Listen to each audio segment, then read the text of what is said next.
Welcome to the lunch session we have at the beginning of every one of these Hatecasts. Now, from everybody here at Cast and Pain, we would like to thank everybody who has served, will serve, and who's currently serving in the military, wherever you're at. We would like to thank you for your service. And moving on.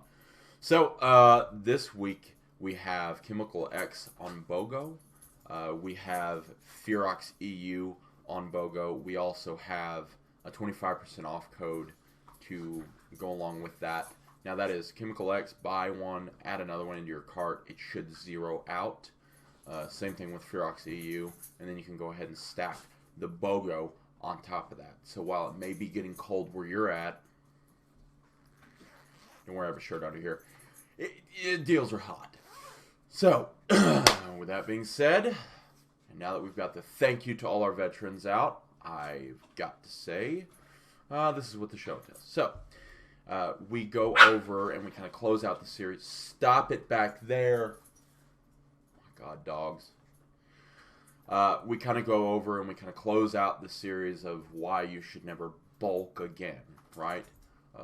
We go over the right way to add weight. We go over as lean muscle mass and stuff like that, as well as not adding too much body fat, which is important, for the gym pop.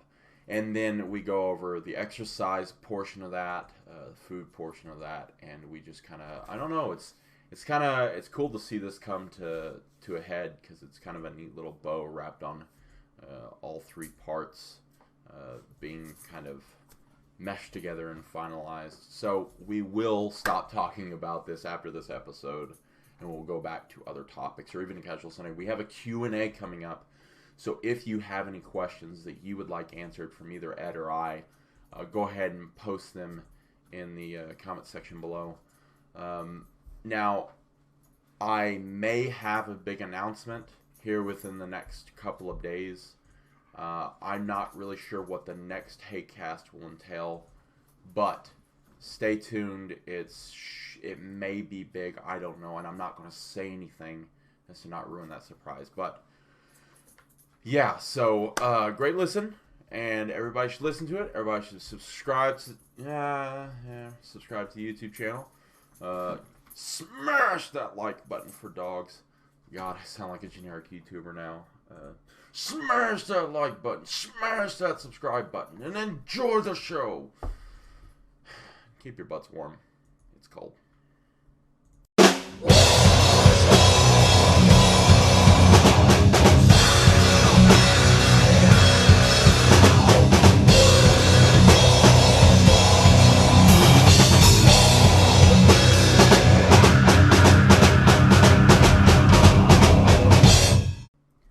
Are you sure? Welcome to the newest Hatecast, and it will be fine. It'll be fine. So. It'll be fine. Oh, God. Already losing the drinking game. Gotta start it off hard. So, in this episode, we go over and we kind of wrap up the series on bulking. So, the recent article that you wrote on the You Should Never Bulk Again series, which, yes, by the way, we understand you should add muscle. We're talking about going fat boy mode every day. So exactly. Your most recent article went over the correct way to gain weight. So would you give us some synopsis of that? So it'll be okay. So, anyways, yes, the best way to gain weight, and again, I was never saying that you should not eat extra calories. You should just do it in a smart way. And bulking is not doing it in a smart way, if you ask me. Bulking is just eating 700, 800 extra calories above baseline a day and hoping that you don't get fat. Or more than likely, it's like, hey man, I gained 20 pounds in 2 months. How much of that was fat? I don't know. I gained 20 pounds of mass. Yeah, but I can't see my cheeks. It don't matter. I'll cut it off later, and I'll keep all this muscle. No, you won't. It's not how it works. Yeah. So anyways, The best way and the correct way to do it is what I like to call the cycle diet. And before we even get into the cycle Let's diet, be clear, that does not have to do with any compounds. no, That has to do with cycling nutrients. So go on. yes, like a lot of people do just carb cycling, which definitely works, but I believe there's a more efficient way to do it. And that is by actually cycling or adjusting in small increments your protein and fats first. So then basically you'd only want to eat about 100 to 300 extra calories a day, and you want to keep the duration of this surplus extremely short because the body adapts at a very fast rate. People don't tend, or they tend to forget about this, or they just don't know. So if you're eating calories or extra calories and are enough for your body to grow, then you're going to see a result in 2 to 3 weeks. Now, you're not going to gain 5 pounds of muscle because, well, unless you're taking something to help you with that, but you're just not because muscle grows extremely slow. However, if you're getting stronger, then you're gaining muscle. They pretty much go hand in hand. And that's just the way the body works. It's an adaptive process. You basically stress the muscles out, then the muscles are sent a signal to activate and release, hormones to activate the androgen receptors that then tell your body and muscle cells to increase protein synthesis, which is basically then the point where you turn in the calories you're eating from protein into muscle. That's the building block. Now, that process does require energy, so the energy to convert the amino acids from the protein into muscle cells and fiber, that can come from fats or it can come from carbohydrates, and it can even come from protein, depending upon what your body is intaking and how much you're eating. So the way it works is with the cycle diet is you start by increasing the 100 to 300 extra calories of protein and a combination of fats, mostly protein, Those into who are their on the diet. skinnier side can afford to go on the upward limit, whereas those who are like myself can go on the mid or lower end of that. I would Well, suggest. here's what I suggest with the cycle diet, and I should have said this first. It'll be okay. So, if you are above 9% body fat, then you need to start the cycle diet in a deficit. So if you cannot see all of your abs, nope, 2-pack and 4-packs don't count. You got to see all 6. If you cannot see 6 abs, then you need to start in a deficit. If you are lean and you can see your abs, then you can start in the surplus. And you kind of need to. So, And for those of you without a frame to see, I would suggest using instead your lower back fat as a gauge for most men, and then for women, what would you say that would be? Thigh. Women, probably thigh. Yeah. Yeah. Yeah. So because I know some people they cut down, and it's just straight. Yeah. So They don't see it those are because of people lack of. who, yeah, lack of muscle. So, Yeah. But yeah, go on. All right. So then you start with the protein and the fats. 100 to 300 extra calories a day. Do that for 2 weeks. 3 at the most, but I kind of like to do everything with 2 weeks again because the body adjusts very quickly. And then if you happen to be at that 2-week mark and you're not getting stronger in the gym, then you can start to possibly add another 100 calories. And we're talking like that's 25 grams of protein or carbs. But do like 100 extra calories of carbohydrates daily just for 1 more week. So 3 weeks total. All right. And you want to make sure that when you add these meals in, that you do it around your workouts and earlier in the day. Don't do it before bed, and definitely do not eat your carbohydrates before you go to bed. I am a strong advocate of protein and fats for your last meal of the day. I also am a strong advocate of at least refraining from eating for 12 hours minimum. It's just our bodies aren't meant to eat for more than in a 12-hour window. Hunting and gathering, and all that stuff back in the day when we had to fight, woolly mammoths and crazy creatures and stuff to survive. Not only that, but the research on fasting has kind of showed us that there are these certain enzymes that are active for 12 hours after we just put calories in our Mm-hmm. body, and Mm-hmm. then they kind of downregulate and then upregulate again 12 hours later. So for those science nerds out there, that's something you can kind of jerk off to. So yeah, I mean, I agree with you there, and you're putting a different name on something that's already out there in a shorter duration. So, in your version of how people should gain weight, you have people going in calorie surplus, maybe Mm-hmm. possibly down to deficit, or would you say maintenance, If coming you're back down, lean, yeah, right? if you're lean, go down to maintenance Right. because then that's going to give you enough of a difference for you to burn off the body fat, but it's also going to preserve your muscles because Right. that's the whole point is to preserve muscle tissue and burn body fat at the same time, which can be done. Now, if you start off in a deficit, then only go back up to your baseline, Right. and then you should be able to start gaining more muscle while burning fat at the same time. That's the Yeah. whole idea. And again, 2 to 3 weeks is the maximum amount of time you want to do it because after 3 weeks, man, your body is just it's used to it, and you're not going to get any the same results. If you think about everybody that's ever done a diet before in their life, what do they say? Man, the first 2 weeks I lost 5 pounds. This stuff is amazing, and then it slows down. It's because again, homeostasis and adaptation. So what the cycle diet is trying to do is trying to trick that out.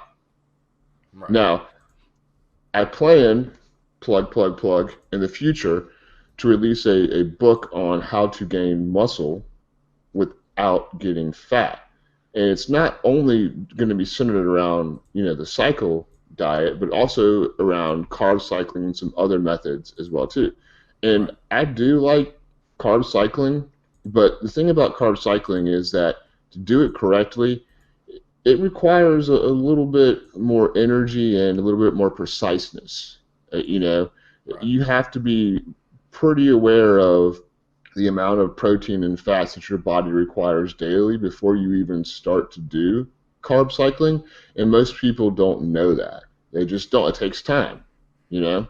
Also, something else with carb cycling too is people will tend to add basic sugars into their diet to Yeah. carb cycle, No, or no, no, on the no, no. opposite end, to make a blanket recommendation for people, you have to take out as many negative aspects as you can.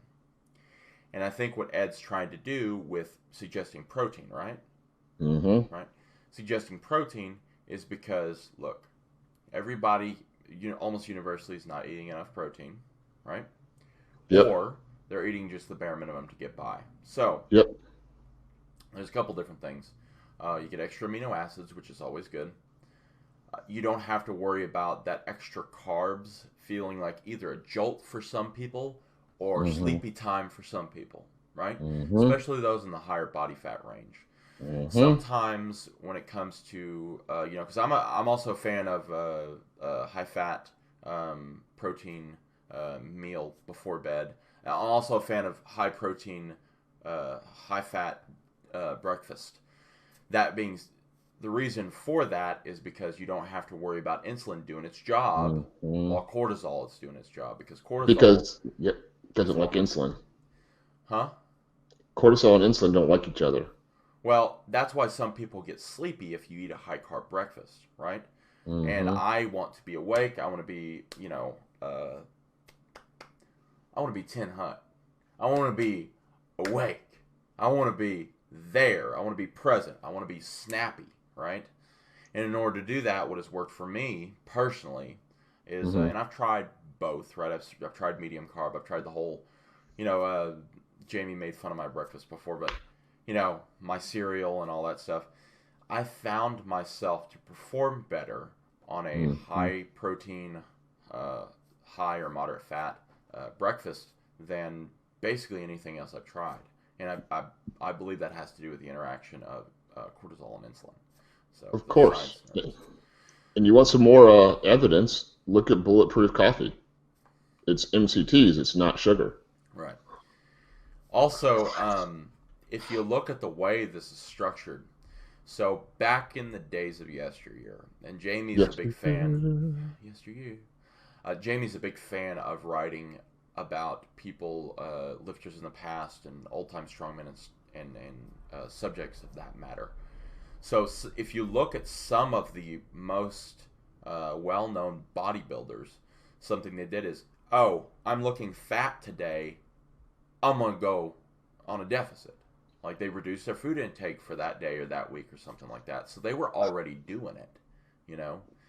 And sometimes, especially more recently, we find that in the scientific community, they have been rehashing old information that's been around for a long time because it works.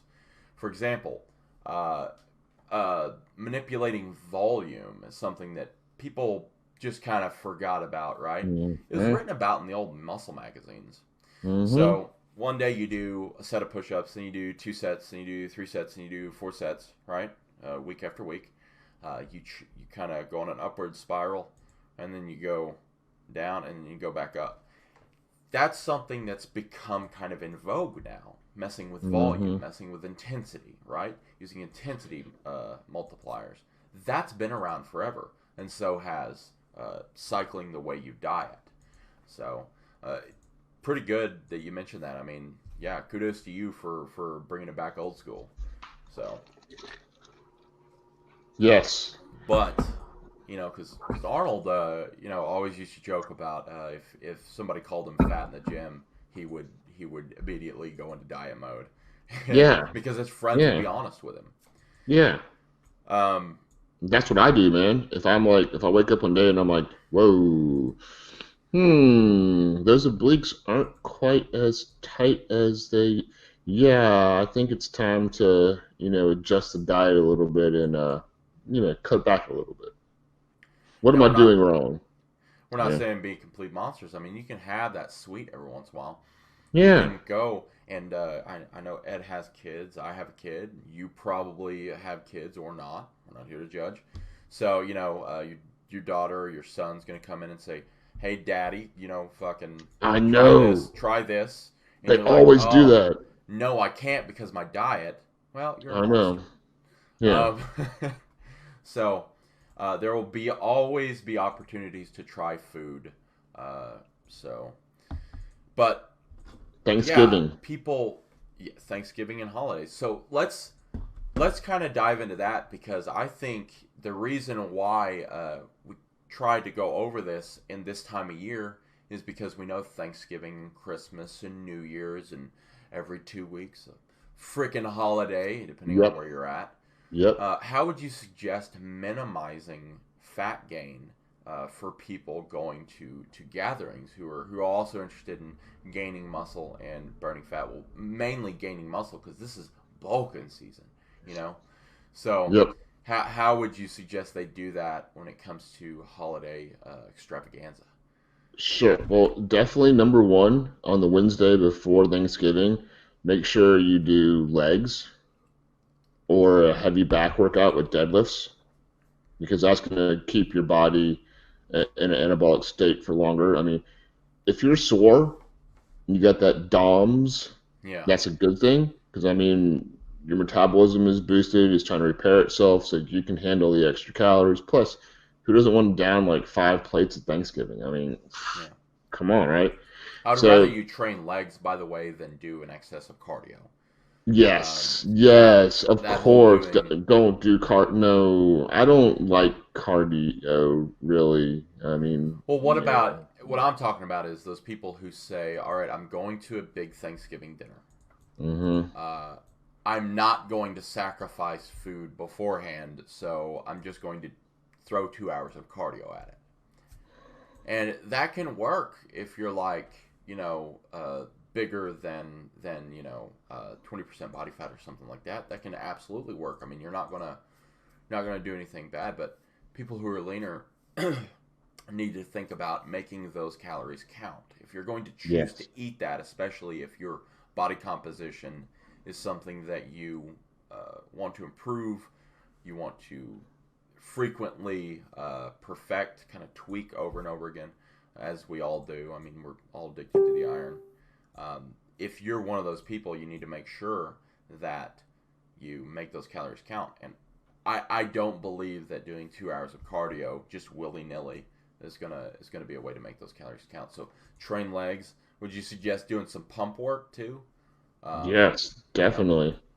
And also, not to be have the shameless plug here, but a good glucose disposal agent like Predator and Carnage can definitely help out too. I mean, drink your Carnage, throughout the day, like while you're on Thanksgiving, drink it breakfast, drink it middle of the day, take your Predator 30, 45 minutes before you eat, do all that stuff. I mean, the whole point of those glucose disposal agents is to help shuttle glucose into the right places so that you can gain muscle right.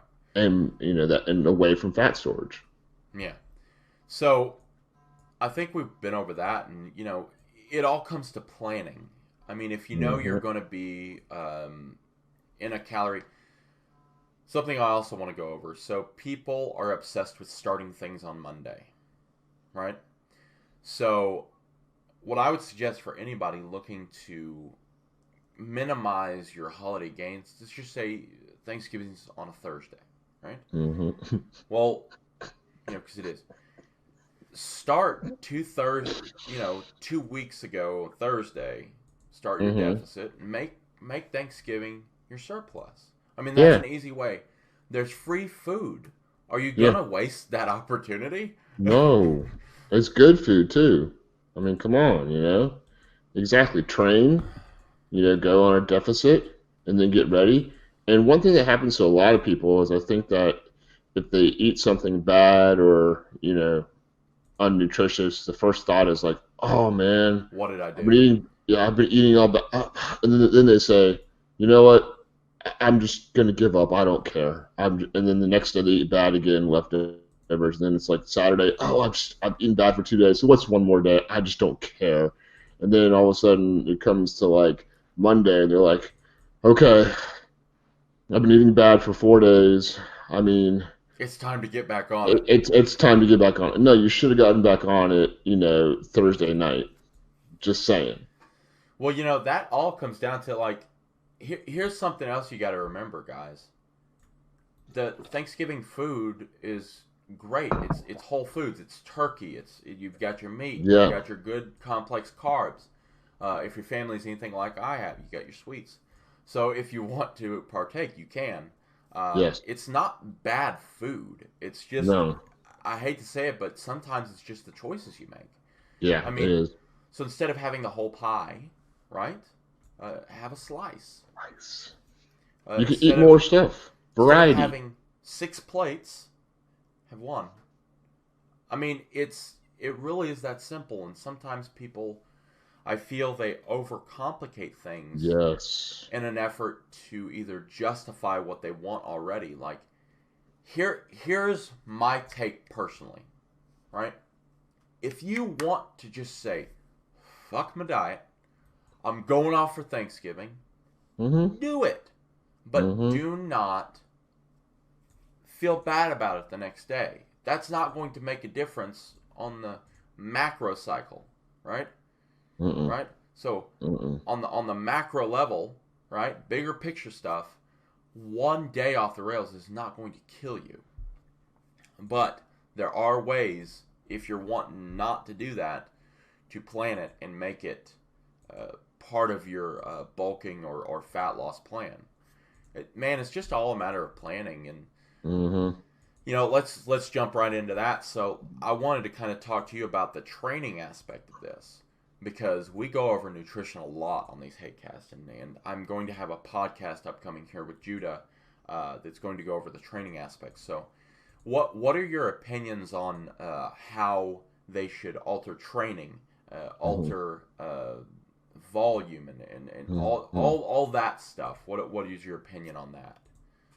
Well, first off, you were mentioning earlier that we're kind of in this cyclical state of things when it pertains to training. which is how I actually design and have been designing my workouts for, I don't know, years, Right. probably a decade now, maybe longer, because your body again adapts to it. I still center everything around the big three, but what I would do specifically for Thanksgiving is I would do, like we talked about earlier, get in the leg workout on the Wednesday before, the Monday before, probably do back. Don't worry, your chest is going to be okay. I promise.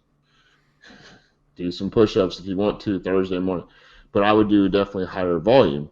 You know, keep the intensity up there, but do higher volume because we want to deplete the glycogen stores. It's kind of like you would if you're doing like a more intense pre-contest workout like the week before. The whole purpose when you're cutting. Go Yeah. ahead.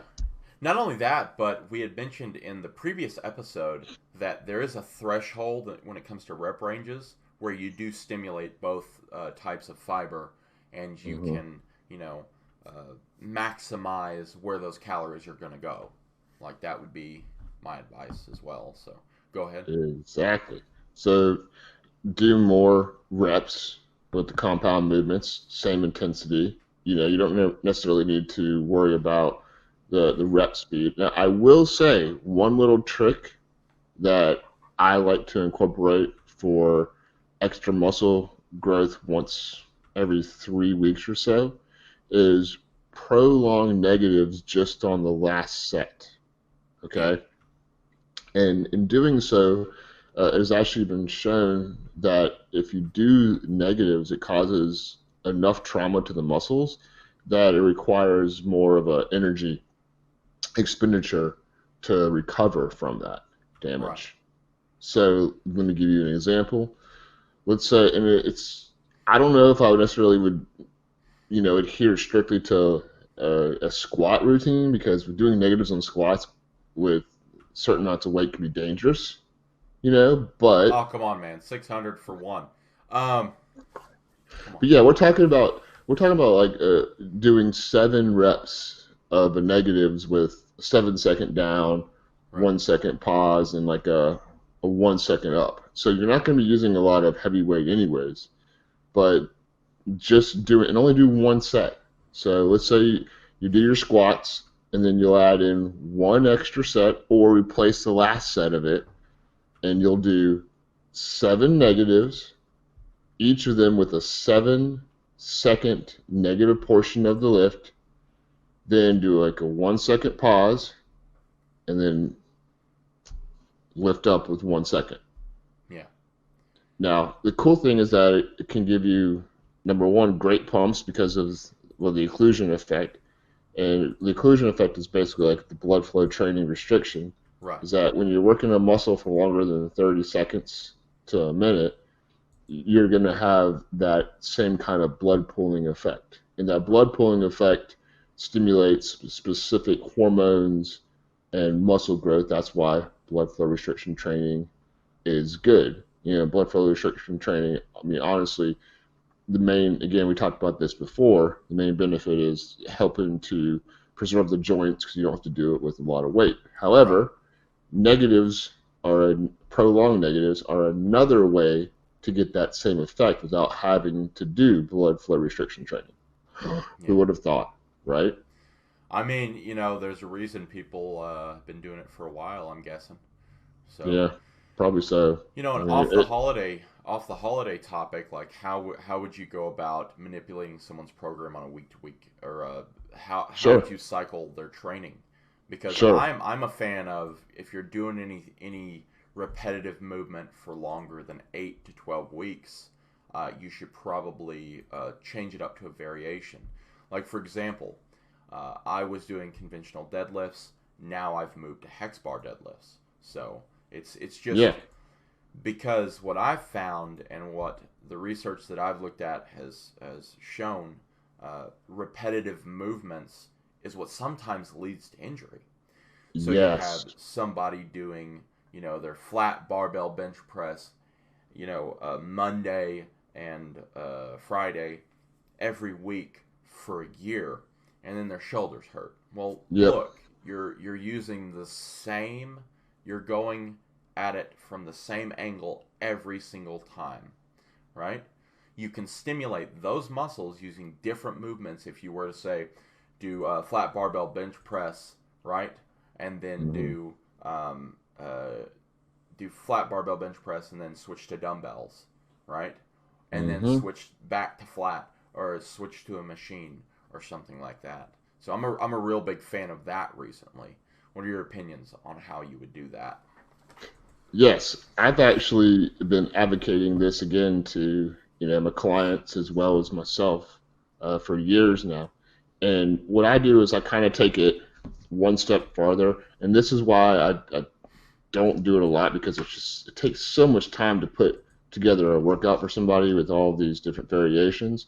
But I truly believe in switching up rep schemes every single week, number one, and then switching up the movements anywhere from every usually 2, 3 weeks. And the reason why I'll switch up the lifts, or I won't switch up lifts every single week, is because, well, number one, they're already getting a little bit of a different variation within the different rep ranges, and number two, people just freak out about it for some reason. What I mean, I'm doing bench press on week number one, but then week number two, I'm doing incline. Like, this doesn't make. How can I tell if I'm getting stronger? It's like, dude, stop looking at things week to week and start looking at things like 3 month periods. It Right. takes 12 weeks to really see a significant difference in what you're trying to do. Right. I mean, that's what I use. And if you're getting stronger in incline, you'll get stronger in flat. I mean, It really it's, works. unless you're trying to specify, right? Because that's an issue too, and we can kind of go over that for people who are basically in specificity sports. So you have powerlifting, that's a specificity sport, if I can speak. So Specific. bench, dead, squat. You always Yep. need to have those in your programming in some way, Always. You right? have to. But remember, though, they're training their central nervous system and not necessarily their muscles. Now, their muscles are going to get stimulated Right. because of the 60%, activation principle. But at the same point or same time, it's more of your central nervous system, and that's why, you know, most successful powerlifters nowadays are finding that they need to take more rest time because the central nervous system gets taxed far easier than your muscles do. Well, even Ed Cohn, he specifically started out doing bodybuilding training. I don't know if people knew that, but I've listened to his interviews and all that stuff. Started out doing bodybuilding, and something I've learned from him specifically, and others too. It's not just Ed Cohn. It's Michael Hearn. It's all these other people that are successful being strong. I know, Mr. Natty, but um, it's all these people that are successful lifting large amounts of weight while being incredibly jacked, that you can kind of gain this knowledge from. And it's, if you're powerlifting, right? So not only do the variations of the big three, so if you're doing squats, you also have a variation called box squats. You also have safety bar squats. You also have, campered bar squats. You have front squats. You have, hack squats. You have all these variations within your wheelhouse that you can use in order to further your progress.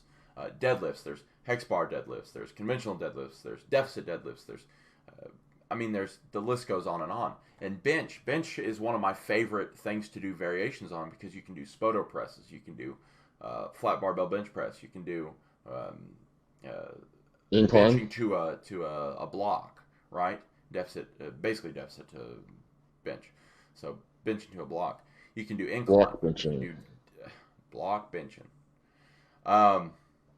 It'll be That should be okay. a shirt. But you can do decline. You can do machine. You can do. There's so many different variations. But those specifying in those is your job. So you need to figure out what variation you're going to be using for either a training block or for your week, and then you need to go over and decide what accessories and isolation work, because a lot of powerlifters seem to forget that there's other things that they can do called isolation work. powerlifters are afraid to do chest flies because why would I do that? Because I'm not a bodybuilder.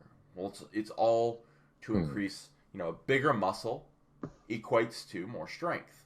We know that, right? It's the same principle with gaining more body weight in order to increase strength. The only difference is you're making it go to a better place. Yes. Instead of your fat cells, it's going to your pecs, right? So, yeah. But glutes for the sleuts, Glutes for this.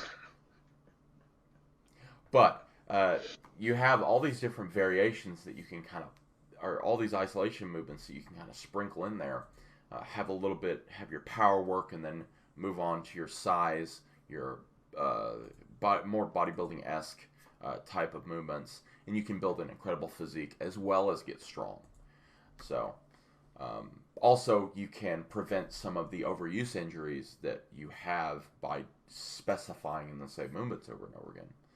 Strong men are especially good at this too, because in strongman events, frequently they switch out the lifts. So one time in World's Strongest Man, they might have yoke carries, or they might have Atlas stones, or they might have deadlifting, or all that stuff. And then fingers. In some meets they don't have Atlas stones, so there's more variation there. Olympic lifting, I'm sorry. Yeah, there's no variation. That's all I have to say. I'm sorry. You're going to have to snatch. You're going to have to squat. And you're going to have to jerk. Man, I love a good snatch. They are beautiful. But, yeah, so you would change your training up every 2 to 3 weeks. Right? Yep. And what changes that? So you have volume that you can play with. You have exercise selection that you can play with. Yep. You have You have the intensity multipliers like drop set, supersets, giant sets. You have negatives, right? And especially negatives on pull-ups. They are killer. You have let's see here. Trisets, the ones where you do 3 exercises back to back to back. I really like giant sets, what people call them, and then they make them a triset or a quad set. So there's all these different variations that you guys can do, but don't stay in your same lane, especially if you're not going into a specificity sport or a sport where specific training is important. Specific. Yeah. So if you're just looking for a good physique, you really do need to change up those movements. It's also going to prevent you, like I said, too, from injury. So, how many guys have you seen do the same thing over and over again, and then all of a sudden, pop, something happens? Too many. Yeah. So are there any exercises that you would say that are specifically prone to this? Oh yeah, like bench press is probably the number one by far. I know so many people that have torn bicep tendons because of the bench press. Yeah, that's probably number one, and then tricep extensions. Yeah, probably number 2. Just because overload, overuse leads to tendonitis in the elbows. Yeah. Those are probably my top 2 ones. And then even bicep curls can lead to some tendonitis as well, too. I would say also people are a fan of hook grip. I'm sorry, not hook grip. Mixed grip and deadlift. That's a common. I don't like mixed. I don't like the mixed grip at all. I can't even. I don't feel comfortable doing it. That's a good way to tear a bicep tendon, if you ask me. Especially if you use the same dominant hand in the same grip position for all your training with mixed grip. So something I've seen guys do is they'll use this position all the time, right? Because their right hand's dominant and their left hand's not. And they tear their left bicep. Of course they do. I would rather you do, wraps with a double overhand See, I just do grip. double overhand. I don't use wraps or anything. I know because you have big hands. We talked about this before, I think. Pronated grip. Yeah, I know. Yeah, pronated Pronation. grip. Yeah. Pronation. Something I will also say is there's Soup what about Pro. yeah. So what about uh, push-pull ratio? Because Hmm. that's kind of popped up as a topic, and I think we can cover that here. So, what would you say would be a good ratio to push to pull? Is it Two one to to one, one. 2 to 1? No, I would do 2 to 1 pull over push because uh, just everybody's posture is so terrible nowadays that Don't make fun of me. usually there's some kind of like posterior chain, you know, something's wrong with their posterior chain. And so if you tend to do a 2 to 1 pull to push, you can kind of correct that, honestly. Right. Where people just don't do enough back training. They don't. They really don't. I mean, I love deadlifts, but you still got to have some things where the lifts where the humerus is actually moving backwards and, Right. you know, towards the rear. Because if not, you're going to end up with, shoulder issues. And plus, everybody, you got to realize, you do a bench press, you're also working out your front delts. Like, I don't do front delt training because I do bench presses and I do the Olympic lifts. Yeah. So, I know why people avoid pulling so much, and because it they can't has to do the do with back. tendonitis. No, I mean, mostly Uh, tendonitis. See, if your tendonitis is on the outside, so outside of your elbow, uh, it's mainly due to you locking out, a hard lockout. If it's on the inside, which is more common, it has to do with weak forearm flexors. forearms. So Yes. you need to potentially add in some forearm work. I know you don't need it. Okay, I know you don't need it, but you do if that's what's weak. Um, there you go. Another thing too is what Hold happened the to barbell like old-fashioned that. wrist curls. I know some people think they're useless, but they can help. Or Zotman curl. You Zuckman go curl, up like yeah, this and then you go down like that. yes, yes. Also, people don't put enough emphasis on doing anything for their uh, brachioradialis. So, um, outside of their bicep. Yes. This muscle that goes through here. Yeah. You can see Hammer it better if curls I are can. hammer curls are forgotten over Um, concentration curls. see the muscle. There you go. Uh, can't see it too well right now. It's kind of white. Hey, you know what? I'm pasty as the sun, so Hmm. I'm a vampire, so it's fine. You can see it sticking out right there, though. There you go. But yeah, I think that's something why people avoid the pull work. And what I have to say to those people is work on your grip. And if you have to use straps, use straps. I've also seen something that has come up recently is people using wrist wraps incorrectly. So you have people that don't wrap around your wrist, they wrap down here. So their wrist is free to move, which has become a fad. That's not cool. So, Also, don't forget these two fingers are usually the ones that are weak and are causing the right. imbalance because it's a crisscross. So when these two go in here, you work this side out right here, and that's where it hurts. When you do these two right here, it's the top of the forearm that's activated. So work on gripping with these. One thing I like to do is I'll hold the dumbbell like this Yeah. and have the top. So you're forced to keep these two fingers right here in place. So push your grip all the way down to the bottom where the bottom part of the dumbbell is touching the lower part of your hand, Yeah. and then grip like that. You also tend to have less of a wrist bend when you're doing pressing movements like bench press, curls, you name it. And if you try to do hammer curls like this, that's really, really cool. Yeah. He is not jerking off a pen. So, That's kind of a small That's jerking off a pin. Oh, okay. I'm glad you went ahead and mined that out. You see that? Or it'll be Well, okay. time for the drinking game again. With I that being know. said, I think we can move on from there. So I did want to. We have had a question come in, and I was wondering. It's funny you mentioned posterior chain because a while back we got a question about you writing more posterior chain articles. Oh, So I never got the message, but I can definitely do more posterior chain articles. I mean, posterior chain. There's an endless number of things you can do because it's basically from the back of your neck all the way down to your heels.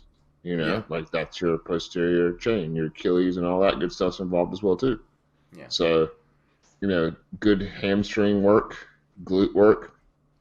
I mean, if you get your glutes Hamstrings. and I stuff, do have I yes. do have something to mention about that. So something I have noticed is with myself specifically, right? Is I have switched my hamstring work instead of isolation. I went to more of a stretch type workout, right? Because I felt a little snag, like you take a rubber band and you strum it. Hmm. Well, I felt that in my hamstrings, and switching to this more stretch based just seemed to have helped. Would you say that that's another common issue with people just continuously doing leg curls over and over again, expecting a different result? Yeah, I mean, leg curls are good for a pump, but they're nowhere close to the best exercise for building your hamstrings. I mean, deep squats, your hamstrings get activated there, and Well, then obviously, uh, yeah. obviously, well, not obviously. Some people don't even know that, man. What are you talking about? Not It's obviously. what springs you up Of course, and your and that's glutes. yeah. And remember, your hamstrings attach, above your glutes. People don't realize that. Ham glute Your tie in, yeah. glutes. Yep, your glutes are actually on top of your hamstrings.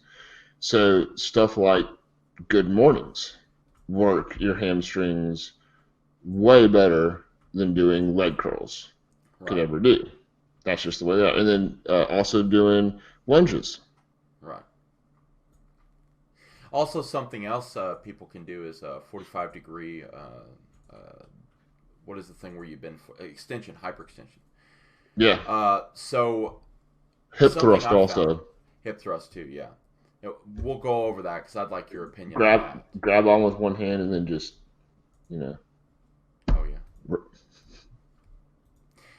yeah. The pump and It'll be grind okay. workout.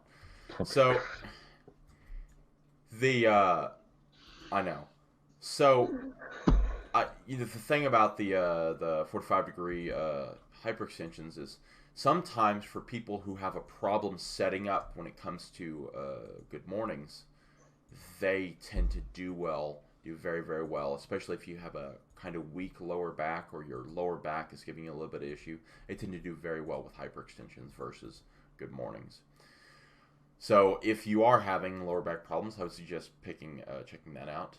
Uh, Oh, also Romanian chair ab work. yeah, No, yeah.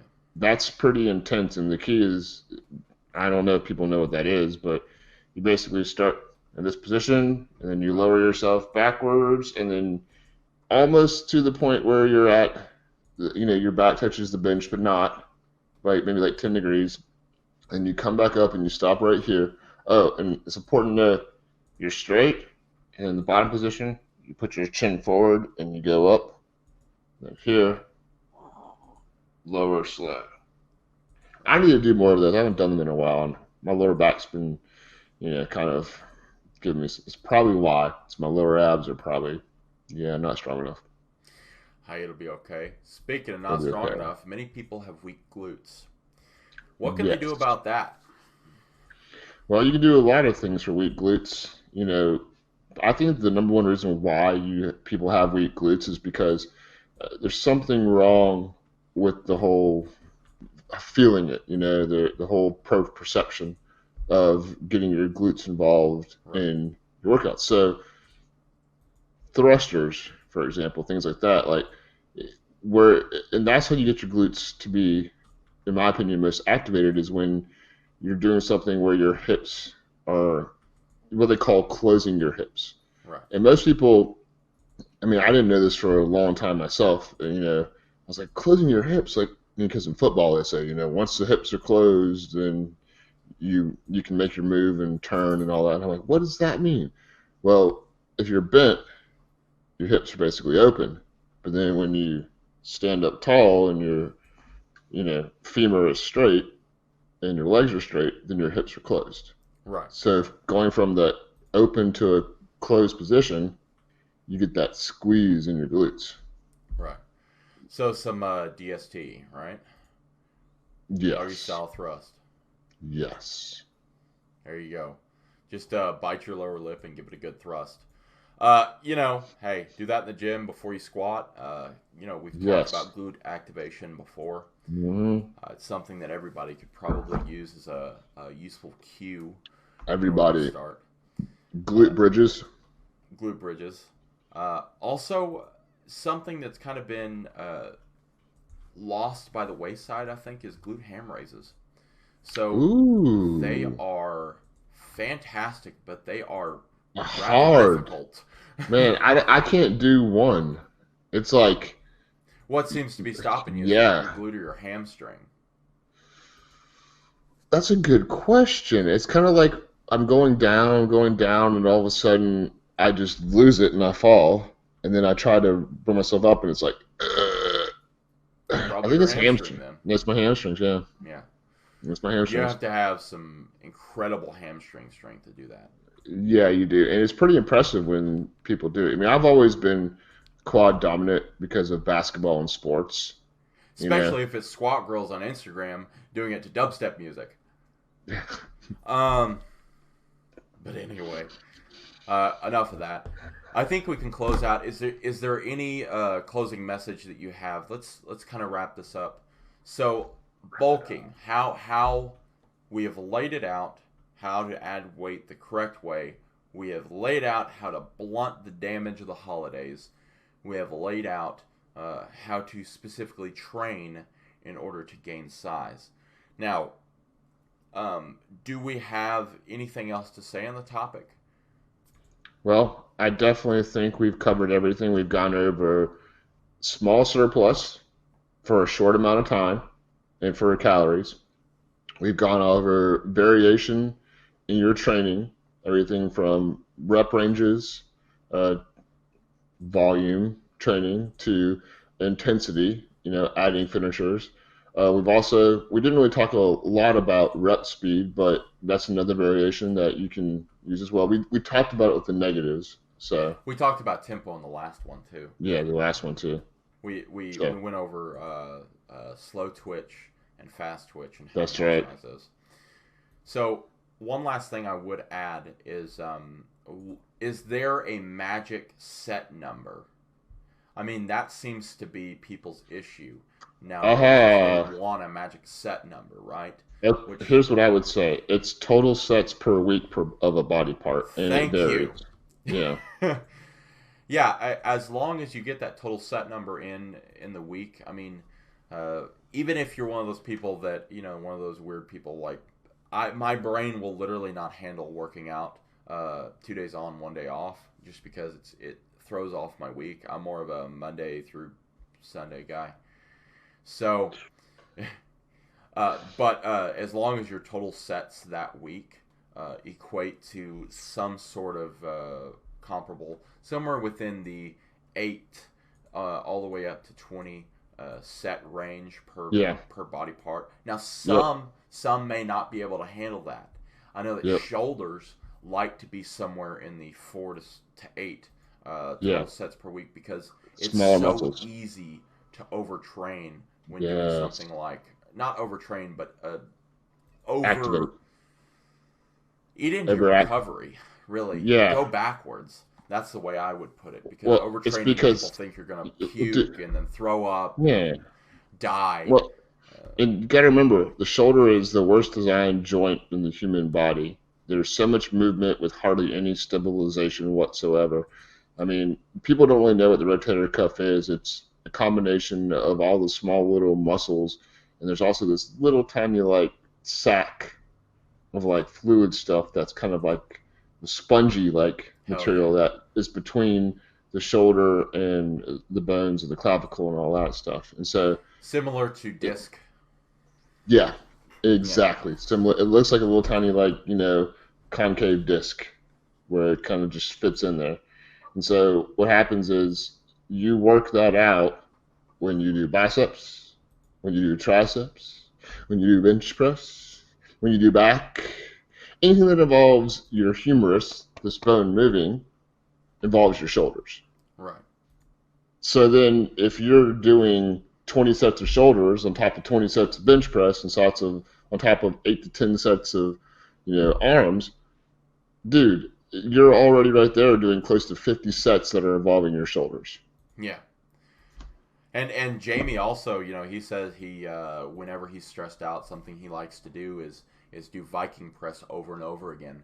And even Jamie says that if you want to listen to it, I'll link the Hatecast that's in. I believe it's in the training one, but he mentioned that people often overtrain their fucking front delts like no other, and they No completely other. neglect their side delts and rear delts.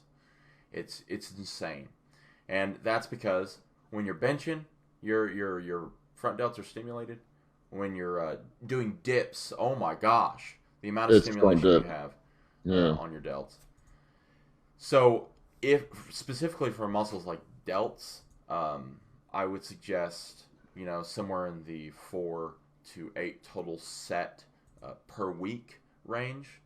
And if you're one of those people like I am, that my triceps, I have such a long way to travel that I'm more on the fore end for when it comes to stuff like overhead press and stuff like that. I can only get away with about 4 of those before my triceps start to say, nah, Hmm. nah. Yeah. Yeah.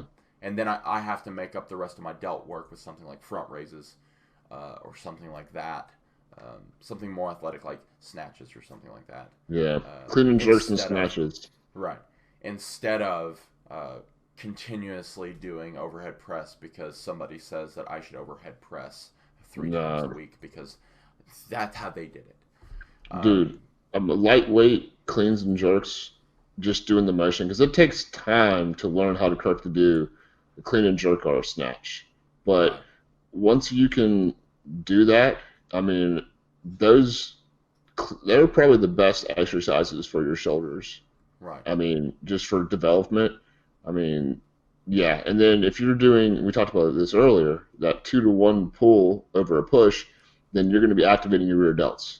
Right. Right. Right. So, but no one does a 2-to-1. They always do a 1-to-1. You know, Well, they love to bench. Bench bros. They sometimes they rule the world too. There's some big bench bros. dude, my pecs are freaking huge, and I don't barbell bench press. I haven't done it in years. I can't. Yeah. No, I used to have, like we talked before, I used to have a ridiculously heavy barbell bench press, and then my shoulders got hurt. Hey, it happens. It Hey, happens. you just made the drinking game go further. So to kind of close this out, again, muscles like muscles like biceps, rear delts, side delts can be hit. Also abs can be Yes. hit multiple times a week, and sometimes even Multiple all the way up to 6 times a week, small because short sets. They're yeah, small, they're tiny, they recover fast. right. But you also don't So want to overtrain them. But yes, yeah, but you can are do. you gonna Yeah, overtrain? Are you gonna overtrain rear delts? No. unless you're no one. unless you're in there wasting time doing 30 or 40 sets. Frequency. Oh, crap. Frequency. Correct. Frequency. Frequency. Let's talk Yes. about frequency real quick, and then we can wrap this up because we're almost at an hour. Okay. So frequency, 2 times a week seems to be okay for most muscle groups. Other things Hmm. like abs, you can hit more often, and it being Hmm. spectacular. Other things like rear delts and side delts, you can hit more. Triceps, I'd be careful Yeah. on, Yeah. because you will run into tendonitis issues or something like that if you Yep. hammer out 4 times a week triceps. Those forearms in Especially, trouble. you need to put in more than one variation for triceps. Do not continuously go in there, and we have an article up on tricep training too. Do not go in there and do rope pull downs 4 times a week, because you will eventually run into some problems. So, frequency wise, legs 1 to 2 times a week, I think, is adequate.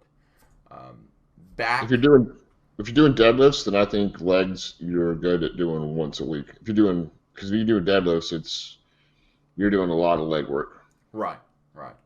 And if you are doing legs twice a week and you feel like you still want to deadlift and stuff like that, do squats on the day that you don't deadlift, or do squats first and then deadlift, right? And then the other day in the week, do something like hack squats, leg press, something like that. Some other variation that's not moving your entire body through a plane of motion. Your lower back will thank you. But then again, there are people that squat 3 times a week, so what do I know? Yeah, what do you with knee issues and IT band issues. But sitting there in their foam roller, flopping around like a fish. The piriformis is just inflamed beyond belief, which causes sciatic nerve damage or pain down all that good stuff. Your tailbones feels like somebody's stabbing you. Not a good thing. But I think we went over frequency, so we can close it out. So if you like this video, go ahead and push that subscribe button. If you dislike this video, you can continue playing the drinking game. It'll be fine. I used to be 400 pounds. I'm 6'5". Hold on. What are the other ones? With that being said, you have to mention Big Trouble in Little China. Big Trouble in Little China. I have to say I still haven't seen it, and we don't have Jamie here for this. So you're pretty much dead. That's a lot of drinking, dude. Have you still not seen Big Trouble in Little China? Nope. You know what good old Jack Burton says at a time like this? Who? Thanks for watching, and we'll see you in the next one. Conan, what is best in life? Crush your enemies, see them driven before you, and hear the lamentation of their women. That is good. Too many thoughts on my mind, I can't sleep at night, so I just keep writing. I don't need no help, I don't need opinions, so don't waste my time then. I just been living online, my city don't show me no loving, that's fine. Fuck local radio stations, I got more plays than all of these rappers combined. I'm going again, I've been going in, I'm fed up with so many things, I gotta just let it all out. I'm talking about the shit they've been talking about, telling me I should do this, telling me I should do that, telling me things about rap, talking the truth and that stab in my back that will knock me off track. No, too many things have been building, been hard to deal with, I just been drinking. Remember my moves in the past, I'm wondering what was I thinking. Lately I'm living in fear, wondering what if the end is so near. All of this shit going on, the shootings are strong. One shot to the head and I'm gone. I'm losing control but I can't let it go, cause I'm trying to get more. And I've been in the moment, I've been in the zone, and I'm moving alone. I don't pick up the phone when my family call, I've been doing it wrong and I don't know what's happening. Trying to get what I just been imagining, getting close and I just been examining all of the fake shit the game has been packaging. Power pleases you, Crom. So grant me one request. Grant me revenge. If you do not listen, then the hell with you. I come from a town where most of the people are so close-minded. They go into school and they work in a job but they don't even like it. I won't be put in a box, nobody telling me what I should rock, nobody telling me what I should drop, cause I do what I want and just know I don't stop. Recording till 4 in the morning, they snoring, I'm pouring my soul into every story. I'm writing, producing, I mix it, I master, I'm building my craft and I'm not looking back. I've been going doing things I wanna do when I want to. Everybody wanna get a win but they not do. Everybody wanna copy you but they not you. Everybody wanna be cool but they not new. Whoa, look how I go, gonna be a dentist, I still got the flow. Never gonna lose cause I'm still doing both. Never gonna lose cause I've been on the road. Come to your state and I'm killing the show. Know that I'm young and I still gotta grow. Know that I'm working the most, know I'm never gonna choke, and I'm looking back down on the people below. I've been keeping real, I've been doing what I feel. I've been out here trying to kill every beat, I know I will. Everything I'm working on